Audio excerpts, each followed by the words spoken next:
हामी आज राष्ट्रिय स्वतन्त्र पार्टी रासोपाको यो उद्घोष सभामा छौं।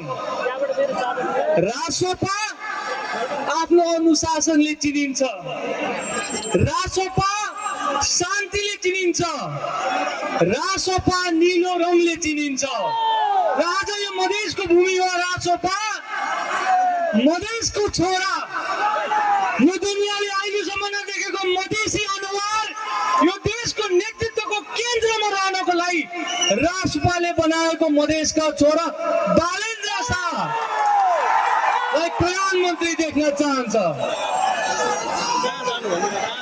यहाँ त्याग पनि छ।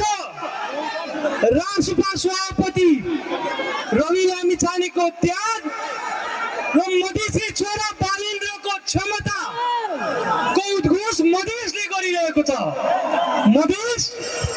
मधेसले दुःख चिनेको छ, मधेसले सङ्घर्ष गरेको छ र मधेसले परिवर्तनको शक्ति बुझेको छ। र आज यो मञ्चबाट म भन्न चाहन्छु, अबको परिवर्तन हिजो तिरौतिया गाछीमा भएको धेरै सपनाहरू बाँडिए, धेरै भाषणहरू गरिए, तर मधेसी जनताको सपना यही जमिन मुनि गाडिएको छ। र अब यो जमिनभित्रको सपना यहाँको इमानदार नेतृत्वले, निष्ठाले, कर्मले, यो तपाईँ हामी सबैको प्रयासले यी गाडिएका सपनाहरू निकालेर ज्वालामुखी झै मधेसबाट यो देशको विकासको बिगुल फुकिनेछ भन्ने सपना म पनि बोक्दै आज राजसभामा आएको छु।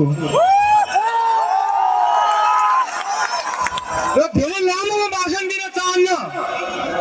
यो कुनै महामारीमा जसरी स्वास्थ्य कर्मीहरू तपाईहरुको घर घरमा छिरेर सोध्नुहुन्छ तपाईहरुलाई खोप लाग्यो कि लागेन, तपाईहरुलाई भ्याक्सिन लाग्यो कि लागेन, यसपालि यदि पुराना दलका नेता पार्टी कोही आए भने घरमा तपाईहरुले अब भ्रष्टाचार विरोधी खोप लगाइदिनु होला, भ्याक्सिन लगाइदिनु होला।